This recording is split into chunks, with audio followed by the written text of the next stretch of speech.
こんにちは。キャンピングカーで旅する黒コーギーと夫婦、旅犬リリーです。6日目朝、道の駅嬉野丸区を出発し、九州陶磁文化館に行きます。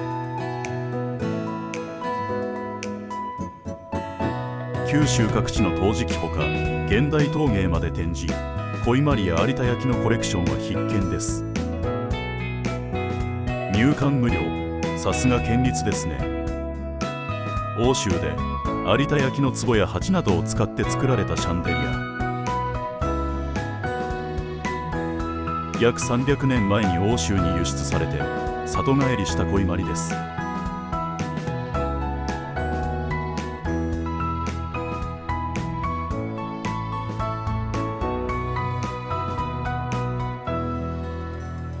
有田焼からくりオルゴール時計。30分ごとに文字盤が開き、からくりが始まります。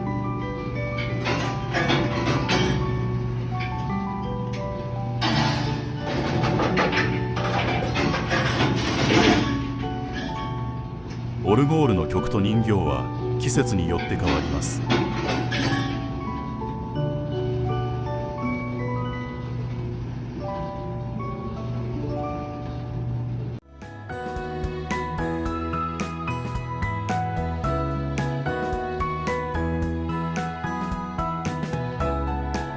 なんとトイレも有田焼、中にも絵付けが。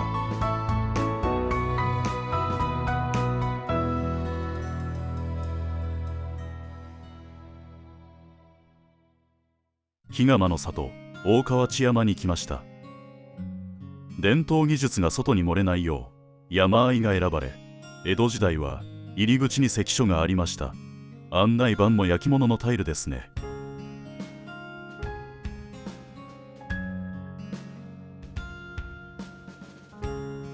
お散歩だね。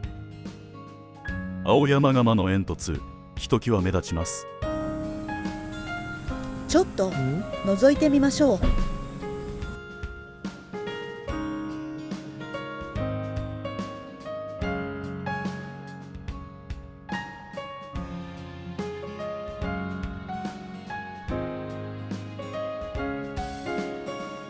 店の中にツバメがいて巣がある。ほら、こ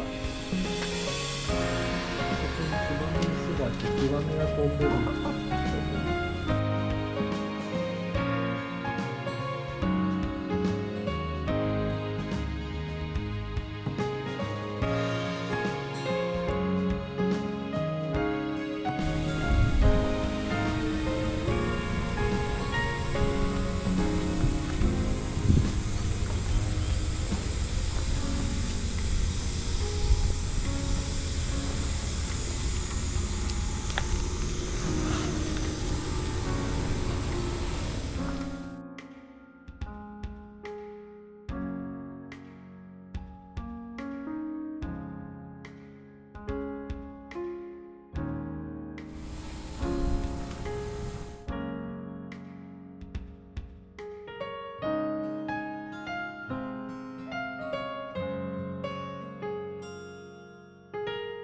紅葉の頃はきっと綺麗でしょうね。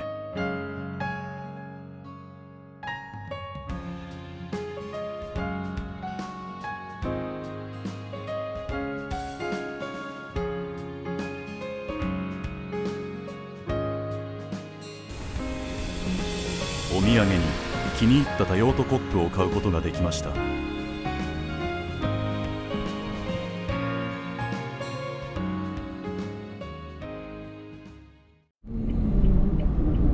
唐津にやってきました。虹の松原にある唐津バーガーに行きます。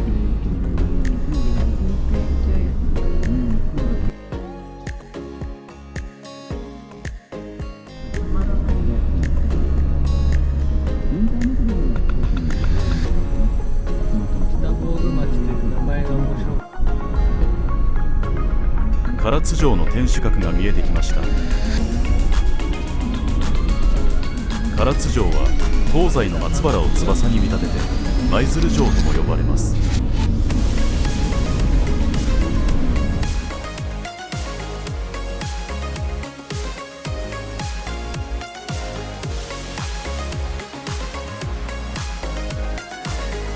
唐津城天守閣からの眺め。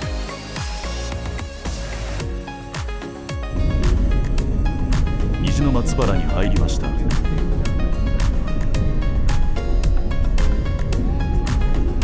道路脇に止まっているバスはもしや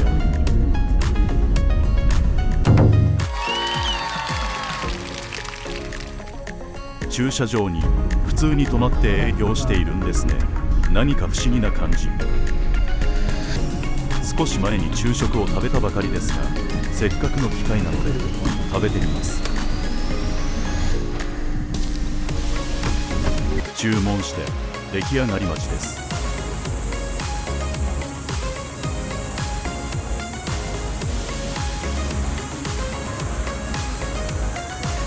キャンプみたいでこういう感じっていいね。焼きたてなのでバンズはカリッとしてて、中は熱々でとてもジューシー。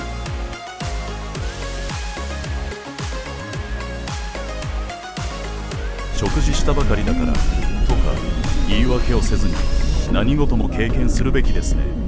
あ、美味しかった。次は天気が微妙ですが、虹の松原を上から見られる鏡山展望台に向かいます。鏡山は標高284メートル、虹の松原や唐津湾、遠くには壱岐の島影も望める絶景の名所。景色はほぼ海面の高さなので、思ったよりも高く感じます。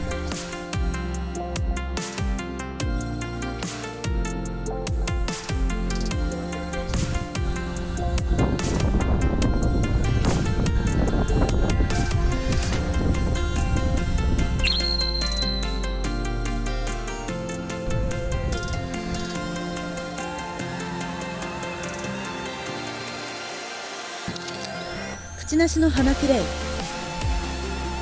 青なし。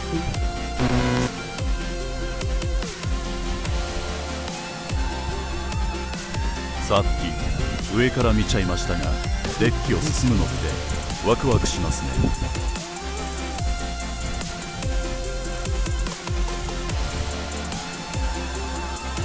雲が厚い。でも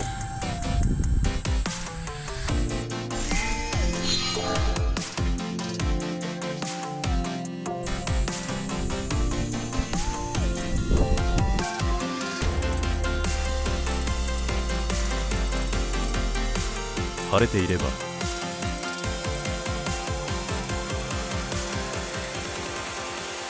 海から見た鏡山。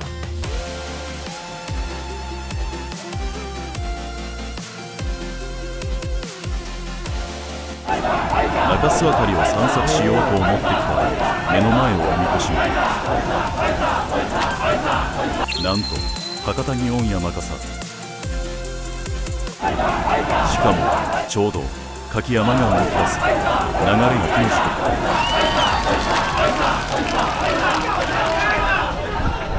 く、思わぬ出会い。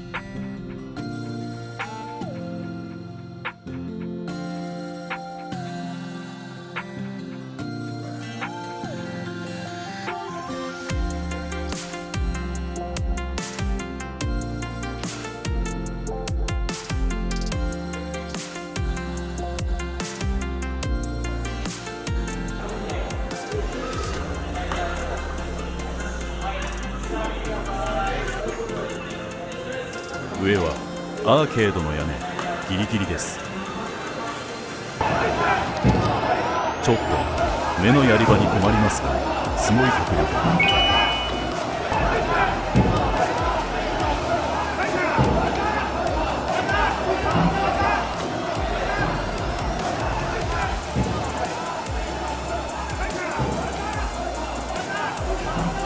たまたま来て祭りの日だったなんて、だから旅はやめられませんね。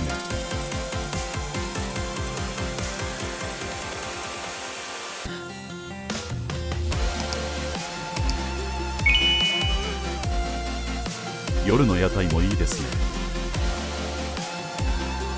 次は九州最高1300年の歴史がある二日市温泉の博多湯に行きます。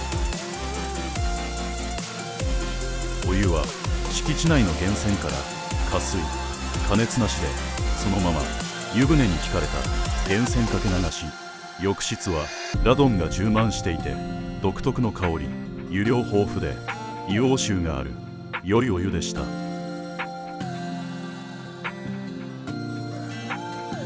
の駅筑前南の里、夜中に大雨が降りましたが大型車から離れた場所で休めました。駐車場はフラット、施設やトイレも新しくて綺麗。農産物直売所が人気で朝から混んできます。7日目、九州最終日の朝、今日は本州に戻り山口から広島まで行くつもりですが、山口県内昨日からの大雨で浸水や土砂崩れが発生。山陽道は下関ジャンクションからハブインターが通行止めとのこと。関門橋もトンネルも大渋滞の様子、心配ですがひとまず予定通り門司港レトロ地区に向かいます。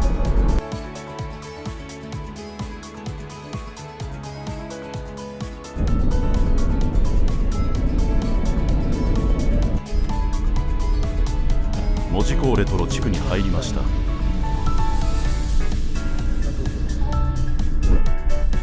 文字に入った時、方向感覚に違和感、海が反対側にあると感じたのですが、九州門司は西、本州下関は東だから門司の海は東側にあるという感覚。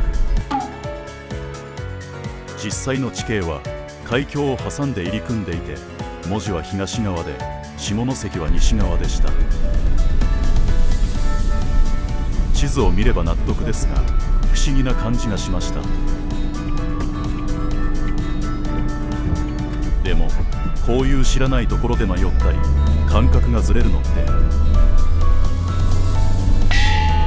私はかなり好きです。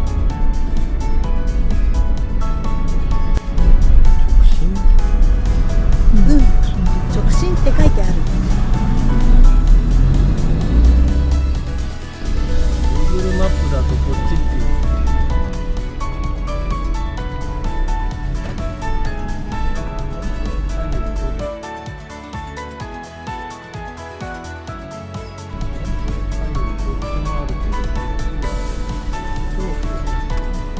赤レンガの壁は昔の倉庫のものですね。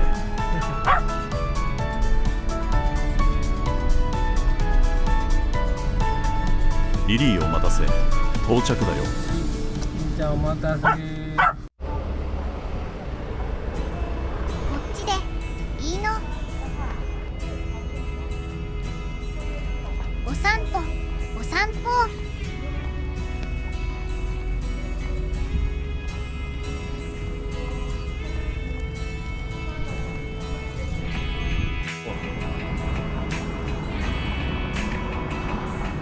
おしゃれなタイル、中に入ってみます。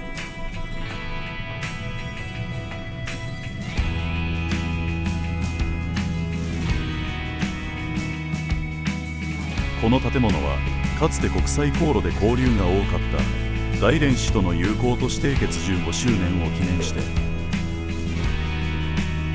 大連市の鉄道汽船会社の社屋を複製して建てられたものです。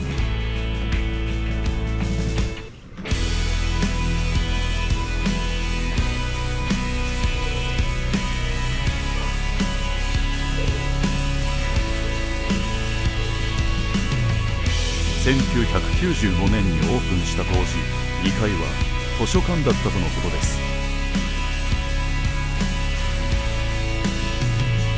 いい作りですね。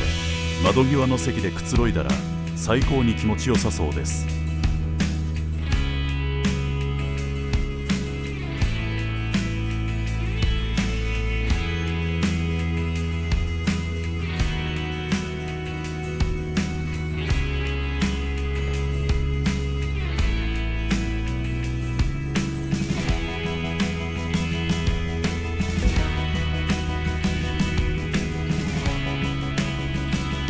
たまたまかもしれませんが、こんな良い施設に人が誰もいないなんて不思議な感じがします。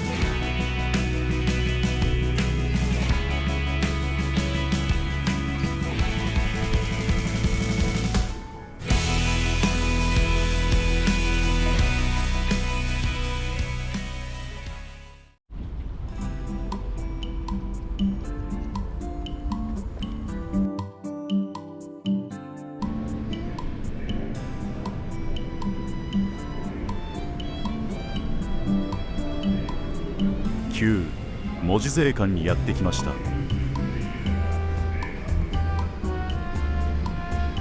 天井高。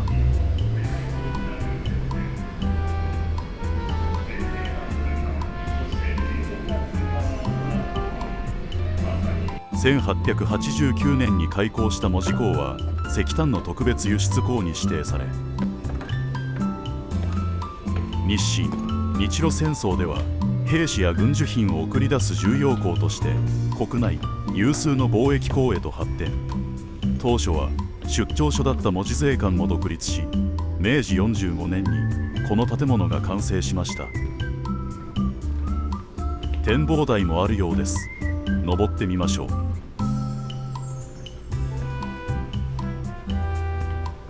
壁の穴は古い踏み板の跡ですかね。修復も結構大変だったでしょうね。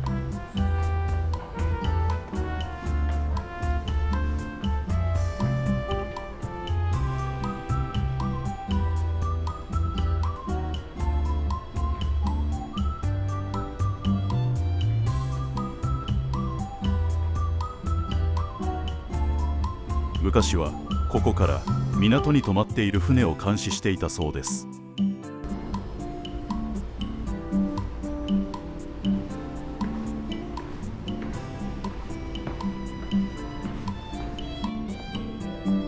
何やら変わった物体が。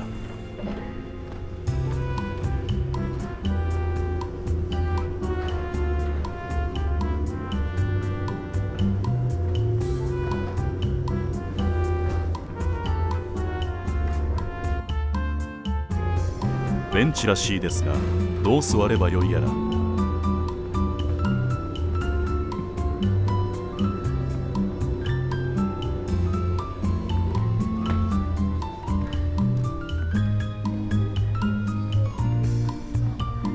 壁のあちこちに穴があるのは戦後倉庫として使われていた名残でしょうか。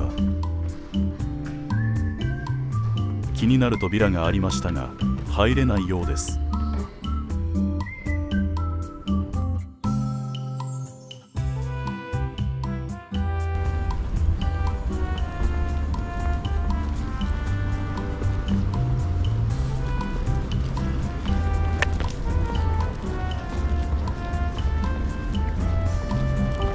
水に浮かぶ建物、穏やかな港町。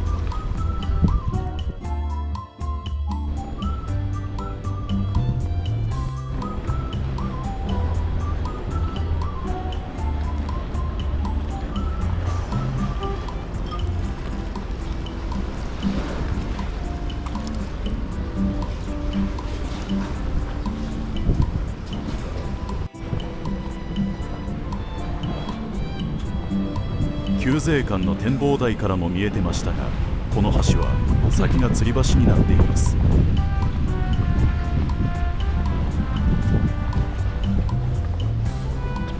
ワン。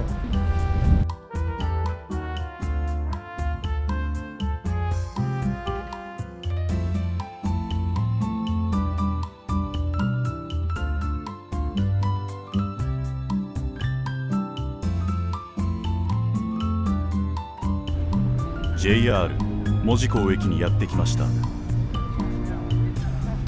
1914年に創建されたルネッサンス式の木造建築は九州の駅でも古く重要文化財にも指定されています。6年に及ぶ大規模な保存修理を経て2019年に大正時代の姿に復元されました。91に通う待合室は観光案内所と緑の窓口になっています。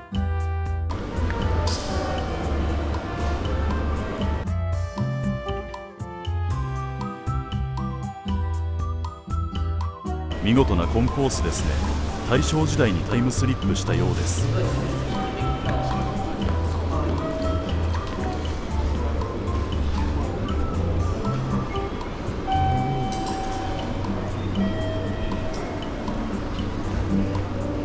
ホームも終着駅ならではの風情ですね。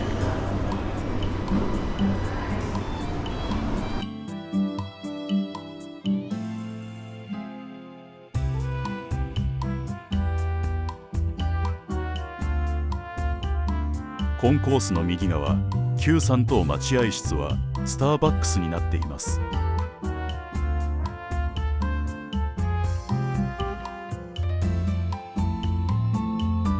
あちこち散策していたら通行止めも解除されたようなので、そろそろ出発します。通行止めで思いのほか長く門司港にいましたが、門司港レトロ落ち着いて楽しめる良い場所でした。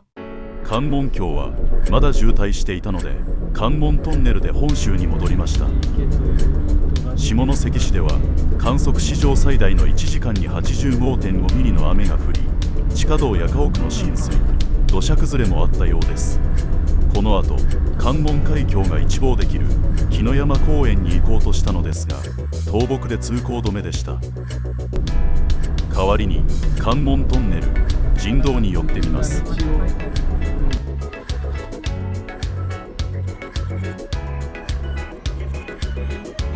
歩行者無料、自転車原付20円。大砲、狭い海峡で狙い撃ちされたら、考えるだけで恐ろしい。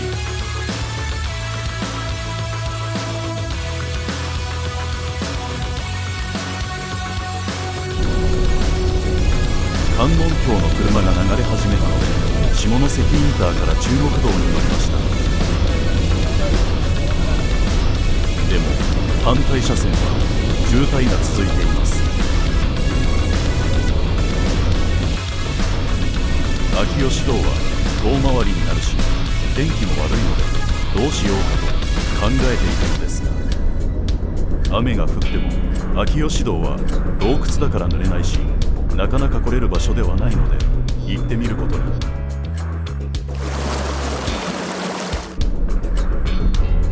山口県はガードレールが黄色です。これは特産品の夏みかんの色だそうです。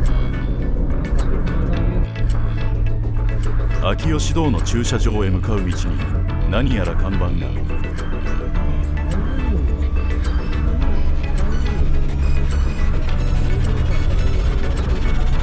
雨が降っていないので先に秋吉台に向かいます。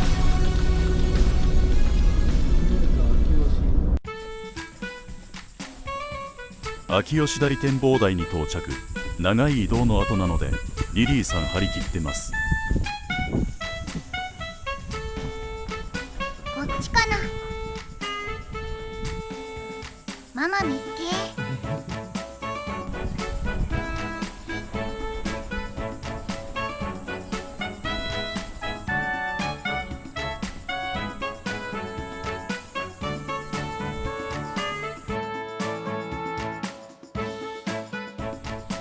日本最大規模のカルスト地形。カルストとは石灰岩が雨や地下水で浸食された地形です。秋吉台はもともとは海でサンゴ礁が石灰化して堆積し、3億5000万年かけて海から山へと隆起した大地。石灰岩の厚みは500から1000メートルにもなります。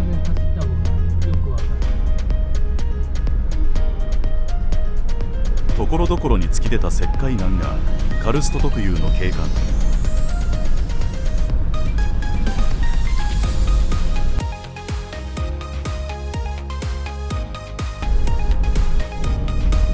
草で見えにくいですが、窪地はドリーネと呼ばれ、雨水が岩の割れ目から地下へ流れ、浸食でできた地形。浸食が進むと地下に鍾乳洞が形成されます。この後、秋吉道の駐車場を確認しようとネットを見ると、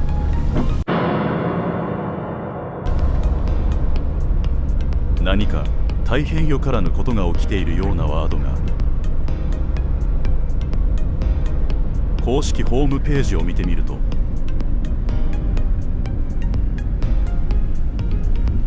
じゃなくて昨日からの大雨で一部が閉鎖との情報が。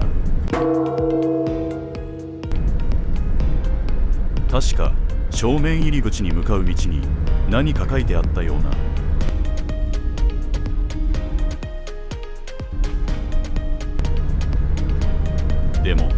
こで諦めては悔いが残るので、エレベーター入り口に向かってみます。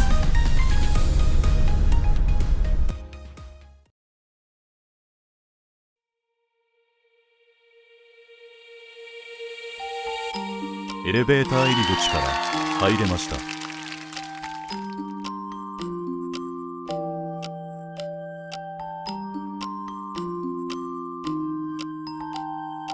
神秘的、ちょっと怖いかも。地下とは思えない空間が広がっています。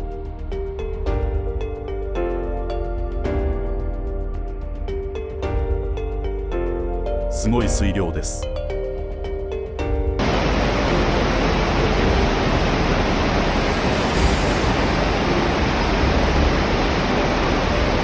今にも溢れ出してきそう。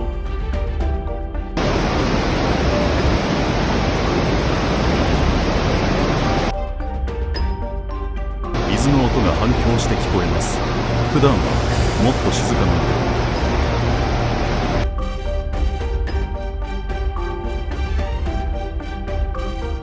で、ここは水が多い方が綺麗ですね。通行止め、折り返し。この先の正面入り口の方の通路が水に浸かっているようです。諦めたらそこで旅は終了ですよ。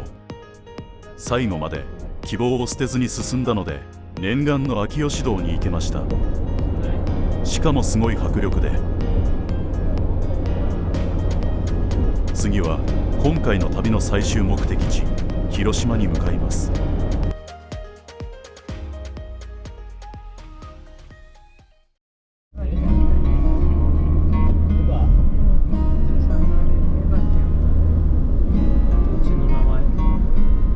広島市内に入りました。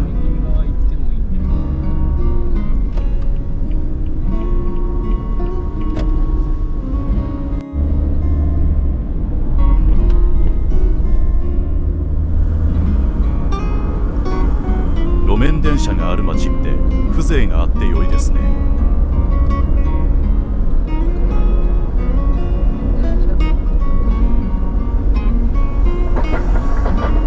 レールの継ぎ目の音もいいな。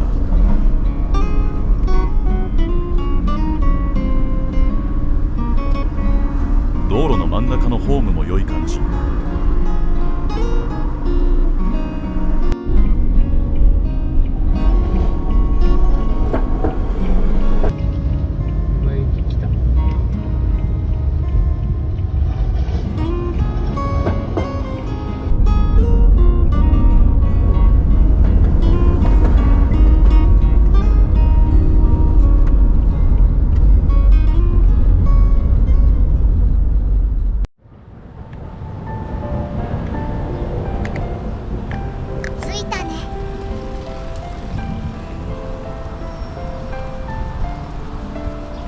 久しぶりにここに来ました。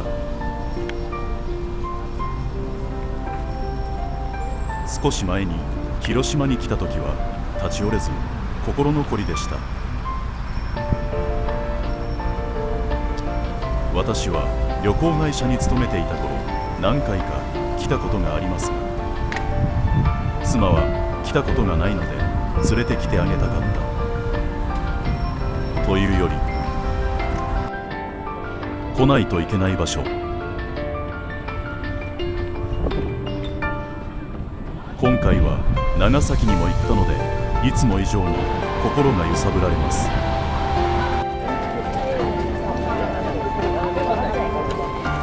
反則券で気づかなかったからびっくりさせてごめんね。そんなに跳ねなくても。たくさんの人、平和な日常。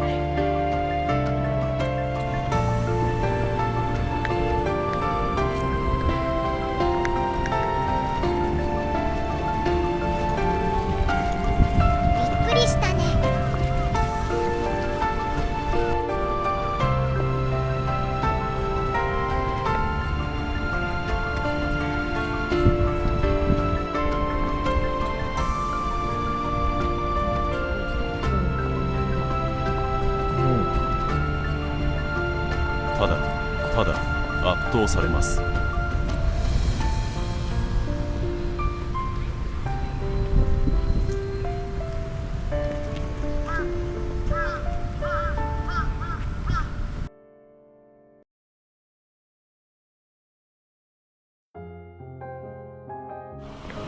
過ちは繰り返しませぬから。今もそう言い切れるのだろうか。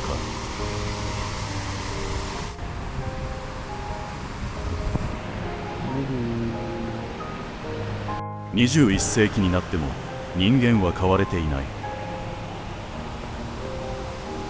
世界のあちらこちらでこの瞬間にも繰り返される多くの過ち。現在の平和な広島と原爆の悲劇とのギャップ。今回の旅で改めて深く考えさせられました。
20年前、沖縄に住んでいた時にも思いましたが、いつも犠牲になるのは力を持たない普通の人。天災が起きることからは逃れられないけれど、人が起こす争い、災いは止めることができるはず。そう信じていたい。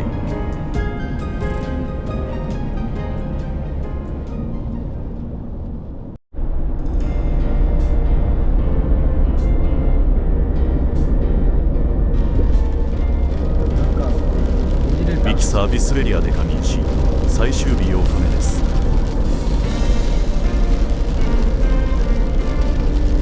旅の後半に振られることが多いのですが、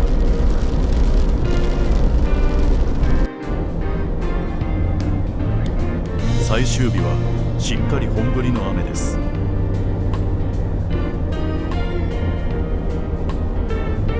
まあひたすら高速を走るだけなので、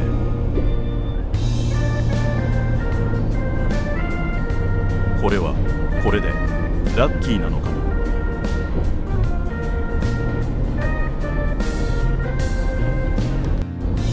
名港に塩大橋が見えてきました。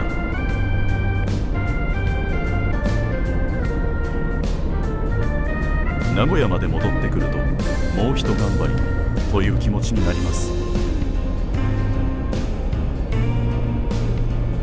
矢作川に架かる豊田ローズブリッジ、もうすぐ新東名と中央道の分岐点です。今回の九州への旅、7泊8日の長丁場でしたが、それでも駆け足になっちゃいました。次に行く時はもっと時間をとってダイナミックな景色と温泉を堪能したいです。見慣れた東京インターに帰ってきました。